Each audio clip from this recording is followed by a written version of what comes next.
ನಮಸ್ಕಾರ ವೀಕ್ಷಕರೇ, ಇವತ್ತು ನಾವು ಒಂದು ಸಾರಿನ ಪುಡಿ ಹೆಂಗೆ ಮಾಡೋದು ಅಂತ ನೋಡೋಣ. ಇದಕ್ಕೆ ಇಲ್ಲಿ ಈ ಕೈ ಬುಟ್ಟಿ ಅಳತಿಲೆ 2 ಬುಟ್ಟಿ ಹವೀಜ, ಅದರದ್ದು ಅರ್ಧ ಜೀರಿಗೆ ಅಂದರೆ ಒಂದು ಸಣ್ಣ ಕೈ ಬುಟ್ಟಿ ಜೀರಿಗೆ, ಸ್ವಲ್ಪ ಬ್ಯಾಡಗಿ ಮೆಣಸು, ಕರಿಬೇವು ಎಷ್ಟು ತೊಗೊಂಡ್ರು ಒಳ್ಳೆಯದೇ. ಆಮೇಲೆ ಇದು ಮೆಂತೆ ಸ್ವಲ್ಪ, ಆಮೇಲೆ ಇದು ಕಾಳು ಮೆಣಸು, ಇದು ಬಿಳಿಯದೆ, ಕರಿ ಮೆಣಸು ತೊಗೊಂಡ್ರು ಅಡ್ಡಿ ಇಲ್ಲ. ಇದು ಇಂಗು, ಇದು ನಮ್ಮ ಊರಲ್ಲಿ ಗಟ್ಟಿ ಇಂಗು ಬರ್ತದೆ, ಪೌಡ್ರ್ ಇಂಗು ತೊಗೊಂಡ್ರು ಅಡ್ಡಿ ಇಲ್ಲ. ಈಗ ಫಸ್ಟ್ ಒಂದು ಪ್ಯಾನಲ್ಲಿ ಅವು ಹವೀಜ ಹಾಕಿ ಹುರಿಬೇಕ್ರಿ. ಹವೀಜ ಸಣ್ಣ ಉರಿ ಒಳಗೆ ಹುರಿಬೇಕು. ಹೆಂಗಂದ್ರೆ ಈ ಸಾರಿನ ಪುಡಿ ರುಚಿ ಇರೋದೇ ಇದ್ರೊಳಗೆ ನೋಡ್ರಿ. ಜಾಸ್ತಿ ಜೋರು ಉರಿ ಇಟ್ಟು ಹುರಿಬಾರ್ದು, ಸಣ್ಣ ಉರಿ ಒಳಗೆ ಹುರಿಬೇಕು. ಅಂದ್ರೆ ಸಾರಿನ ಪುಡಿ ಭಾಳ ದಿನ ಬಾಳ್ಕೆನೂ ಬರ್ತದೆ, ರುಚಿನೂ ಹಂಗೆ ಬರ್ತದೆ ರೀ. ಈಗ ನೋಡ್ರಿ ಒಂದು ಸ್ವಲ್ಪ ಕಲರು ಚೇಂಜ್ ಆಯ್ತು, ಫುಲ್ ಕೆಂಪಾಗ್ಯಾವ್ರಿ. ಈಗ ಇದನ್ನು ತೆಗೆದು ಒಂದು ಸೈಡಿಗೆ ಇಟ್ಕೊಳ್ಳೋಣ್ರಿ. ಇದಾದಮೇಲೆ ಎಲ್ಲ ಪ್ರತ್ಯೇಕವಾಗಿ ಹುರಿಯೋದು ಚಲೋ. ಇಷ್ಟ ನೋಡ್ರಿ, ಭಾಳ ಸಾಮಾನು ಏನು ಬೇಡ ಸಾಂಬಾರು ಪುಡಿಗೆ. ಇದನ್ನು ನಮ್ಮ ಮನೆಗೆ ಒಬ್ಬರು ಅಡುಗೆಯವ್ರು ಬಂದಿದ್ದಿರಿ ಧಾರವಾಡದಿಂದ. ಅವ್ರು ನಮಗೆ ಹೇಳಿದ್ದು ನೋಡ್ರಿ, ಭಾರಿ ಮಸ್ತ್ ಆಗ್ತದ್ರಿ ಇದು ಸಾಂಬಾರು ಪುಡಿ. ಈಗ ಜೀರಿಗೆ ಹಾಕಿದೆ, ಜೀರಿಗೆನೂ ಅಷ್ಟೇ ರೀ, ಸಣ್ಣ ಉರಿ ಒಳಗೆ ಹುರಿಬೇಕು. ಹಿಂಗೆ ಹುರಿಯೋದ್ರಿಂದ ಅವು ಫುಲ್ ಅದ್ರೊಳಗಿನ ತೇವಾಂಶ ಎಲ್ಲ ಹೋಗ್ತದಲ್ರಿ, ಅದಕ್ಕೆ ಅವು ಭಾಳ ದಿನ ಬಾಳ್ಕೆ ಬರ್ತಾವೆ. ಜೀರಿಗೆ ಆದಮೇಲೆ ಅದನ್ನು ಅದ್ರೊಳಗೆ ಮಿಕ್ಸ್ ಮಾಡ್ಬೋದು ರೀ, ಹವೀಜ್ ಪುಡಿ ಒಳಗೆ. ಈ ಸಾರಿನ ಪುಡಿ ನೋಡ್ರಿ, ನಾವು ಸಾರು ಅಂತೀವಲ್ಲ, ಸಾರಿನ ಪುಡಿ ಸಾರಿಗೂ ಬರ್ತದೆ. ಆಮೇಲೆ ಬಿಸಿಬೇಳೆ ಭಾತ್ ಮಾಡಿದ್ರೂ ಬರ್ತದೆ, ಕೆಲವೊಂದು ಪಲ್ಯಗಳಿಗೂ ಬರ್ತದೆ. ಬಟ್ ಆಲ್ ಇನ್ ಒನ್ ಅನ್ಬೇಕ್ರಿ ಇದಕ್ಕೆ. ರಸಮ್ ಮಾಡಿದ್ರೂ ಬರ್ತದೆ.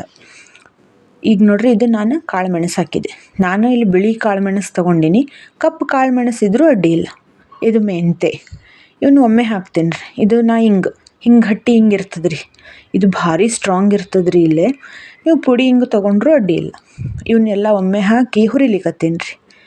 ಇವನ್ನೂ ಅಷ್ಟೆ, ಇವನು ಅದ್ರೊಳಗೆ ಸೇರಿಸ್ಕೋಬೋದು. ಅದ್ರೊಳಗೆ ಸೇರಿಸ್ಕೊಂಡ್ರೂ ಏನೂ ತೊಂದರೆ ಇಲ್ಲ. ಈ ಹೊರಗಿಂದು ಸಾರಿನ ಪುಡಿ, ಈ MTR ಮಸಾಲೆ ಮತ್ತೊಂದು ತರೋಕ್ಕಿಂತ ಹಿಂಗೆ ನಾವು ಮನೆ ಒಳಗೆ ಮಾಡ್ಕೊಂಡ್ರೆ ಎಲ್ಲ ರೀತಿಯಿಂದ ಅನುಕೂಲ ಅದ ನೋಡ್ರಿ. ಈಗ ಅವರು ಪ್ರಿಸರ್ವೇಟಿವ್ಸು ಅದು ಇದು ಎಲ್ಲ ಹಾಕಿರ್ತಾರೆ. ಯಾವುದು ನಮ್ಮ ಕೈ ಒಳಗೆ ನಾವು ಮಾಡಿದ್ದಕ್ಕೆ ಎಲ್ಲ ಶುಚಿಯಿಂದನೂ ಇರ್ತದೆ, ರುಚಿಯಿಂದನೂ ಇರ್ತದೆ. ಈಗ ನೋಡ್ರಿ, ನಾನು ಒಣ ಮೆಣಸಿನ್ಕಾಯಿ ಹಾಕಿದೆ. ಇದು ಒಂದು ಪ್ರತ್ಯೇಕವಾಗಿ ಇಡಬೇಕು, ಅದರೊಳಗೆ ಮಿಕ್ಸ್ ಮಾಡಬಾರ್ದು. ಅಂದರೆ ಎದಕ್ಕಂದ್ರೆ ಎಲ್ಲ ಇದನ್ನು ಅದ್ರ ಜೋಡಿ ಸೇರಿಸಿ ನಾವು ಮಿಕ್ಸರ್ಗೆ ಹಾಕಿದ್ರೆ ಅದು ಸಣ್ಣ ಆಗೋದಿಲ್ಲ. ಅದಕ್ಕೆ ಈ ಕೆಂಪು ಮೆಣಸಿನ್ಕಾಯಿ ಅದಲ್ರಿ, ಇದನ್ನು ಬೇರೆನೇ ಇಡ್ತೀನಿ. ಇದನ್ನು ಮತ್ತು ಕರಿಬೇವು ಅಷ್ಟೆ, ಕರಿಬೇವು ಅದಲ್ರಿ, ಹಿಂಗೆ ನೋಡ್ರಿ, ಹಿಂಗೆ ಇದನ್ನು ಬೇರೆನೇ ಇಡಬೇಕು. ಕರಿಬೇವು ಹುರ್ಕೋಬೇಕು ಈಗ, ಯಾಕಂದ್ರೆ ಅದನ್ನು ಹಸಿ ಇರ್ತಾವಲ್ರಿ. ಸ್ವಲ್ಪ ಒಣಗಿದ್ದಿದ್ರೆ ಏನು ಅನ್ಸಂಗಿಲ್ಲ. ಇದು ಫ್ರೆಶ್ ಅದ ರೀ, ಇದು ನಮ್ಮ ಮನೆ ಗಿಡದ್ದು. ಅದಕ್ಕೆ ಅದನ್ನು ಸ್ವಲ್ಪ ಫುಲ್ ಹಿಂಗೆ ನೀರಿನ ಅಂಶ ಎಲ್ಲ ಹೋಗುವಂಗೆ ಹುರ್ಕೋಬೇಕು.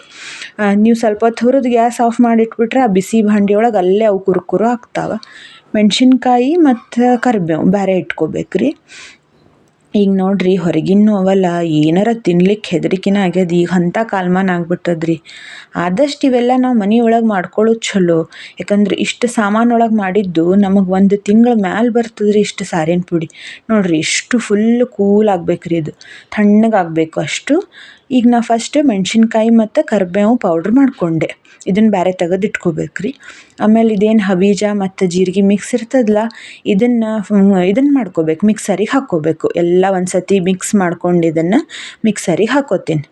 ಇದಷ್ಟು ಮಿಕ್ಸರ್ ಹಾಕ್ಕೊಂಡಾದ್ಮೇಲೆ ಎಲ್ಲ ಕೂಡ ಒಮ್ಮೆ ಕಲಿಸ್ಬೇಕು. ಇದು ಮೆಣಸಿನ್ಕಾಯಿ ಮತ್ತು ಇದು ಎಲ್ಲ. ನಿಮಗೇನಾರ ಸ್ವಲ್ಪ ಕಲರ್ ಕಡಿಮೆ ಅನಿಸಿದ್ರೆ ಈ ಟೈಮ್ನಾಗ ಸ್ವಲ್ಪ ಖಾರ ಪುಡಿ ಹಾಕ್ಕೊಂಡ್ರೂ ಏನು ತೊಂದರೆ ಇಲ್ಲ. ಈ ಭಾಳ ಖಾರನೂ ಮಾಡಬಾರ್ದ್ರಿ, ಯಾಕಂದ್ರೆ ನಾವು ಸಾರಿಗೆ ಮತ್ತು ಖಾರ ಪುಡಿ ಬೇರೆ ಹಾಕ್ತಿರ್ತೀವಲ್ಲ. ಇದು ಸ್ವಲ್ಪ ಲೈಟ್ ಇದ್ರೇ ಚಲೋ. ಭಾಳ ಖಾರ ಆದರೆ ಸಣ್ಣ ಹುಡುಗರಿಗೆಲ್ಲ ತಿನ್ಲಿಕ್ಕೆ ಆಗೋದಿಲ್ಲ. ಈಗ ನೋಡ್ರಿ ಹೆಂಗೆ ಕಲರ್ ಬಂತು. ಇಷ್ಟು ಸಣ್ಣ ಸ್ವಲ್ಪ ಸ್ಮೂತ್ ಆಗ್ಬೇಕ್ರಿ ಇದು, ಅಂದ್ರೆ ಚಲೋ ಆಗ್ತದೆ. ಇದನ್ನು ನೋಡ್ರಿ, ನಮ್ಮ ಸಾರಿನ ಪುಡಿ, ನಮ್ಮ ಅಡುಗೆಯವ್ರು ಹೇಳ್ಕೊಟ್ಟಿದ್ದು ಸಾರಿನ ಪುಡಿ. ಒಂದು ಸತಿ ಮಾಡಿ ನೋಡ್ರಿ, ಭಾರಿ ರುಚಿ ಆಗ್ತದೆ. ಸಾರಿನ ಪುಡಿ ಅಂದ್ರೆ ಭಾಳಷ್ಟು ಸಾಮಾನು ಹಂಗೇನಿಲ್ಲ ಇಲ್ರಿ. ನಾವು ಎಷ್ಟು ದೊಡ್ಡ ಇದಂತ ಮಾಡಿದ್ವಿ, ಆದರೆ ನಮ್ಮ ಅಡುಗೆ ಭಟ್ರು ಬಂದವರು ಇಷ್ಟು ಸಿಂಪಲ್ಲಾಗಿ ಹೇಳ್ಕೊಟ್ರು. ಇದು ಕಟ್ಟಿನ ಸಾರು ಅಂತ ಮಾಡ್ತೀವಲ್ರಿ, ಅದಕ್ಕಂತೂ ಭಾರಿ ಆಗ್ತದ್ರಿ ಇದು. ನೋಡ್ರಿ ಇಷ್ಟು ಸಾಮಾನಿಗೆ ಇಷ್ಟು ಸಾರಿನ ಪುಡಿ ಆಯ್ತು. ನಾವು ಅಂಗಡಿ ಒಳಗೆ ಇದನ್ನ ತರ್ಲಿಕ್ಕೆ ಹೋದ್ರೆ ಎಷ್ಟು ಕೊಡಬೇಕು. ಅದಕ್ಕೆ ನೀವು ಎಲ್ಲ ಒಂದ್ಸತಿ ಮಾಡಿ ನೋಡ್ರಿ ಸಾರಿನ ಪುಡಿ ಮನೆ ಒಳಗೆ ಹೆಂಗೆ ಅನ್ನಿಸ್ತದ ಅಂತ ಹೇಳಿ ನಮಗೆ ಕಮೆಂಟ್ ಮಾಡಿರಿ.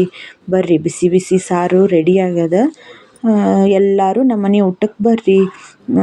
ಫ್ಲವರ್ ಹಾಕಿ ಮಾಡಿದ್ದದ ರೀ ಹುಳಿ. ಆಯಿತು ವೀಕ್ಷಕರೇ, ನಮ್ಮ ಚಾನಲ್ ಫಸ್ಟ್ ಟೈಮ್ ಯಾರು ನೋಡ್ಲಿಕತ್ತೀರಿ ಅವ್ರು ಸಬ್ಸ್ಕ್ರೈಬ್ ಮಾಡ್ಕೊಳ್ರಿ, ಶೇರ್ ಮಾಡಿರಿ ಮತ್ತು ಲೈಕ್ ಮಾಡಿರಿ. ನಮಸ್ಕಾರ ವೀಕ್ಷಕರೇ.